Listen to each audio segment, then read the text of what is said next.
Freedom, seafarers, Hormuz, thank you very much, USA, for trying to liberate, keep free seafarers. That it was 20,000, the latest numbers 2 months ago. Now is it 15? This is the real numbers, they say. Whichever, please. Seafarers are humans that really work far away from their homes. They give everything away in order to send the wage to their relatives. They are from all the different countries, all the different religions, and all of them are just humans that have nothing to do with this war, this conflict. I believe Iran, please, inshallah, help them liberate these 15,000 or 20,000 seafarers that, please, they have the right of a safe environment. This is a basic human right, nothing to do with the conflict.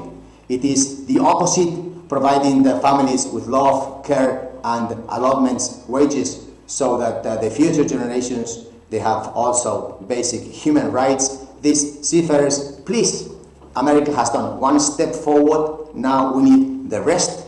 Iran, please help them and liberate these seafarers. I mean, this is not human. And then perhaps one day we have the world, the planet, thanking you for this great human little step. Today, just today, 4th of May, please. Thank you. Bye.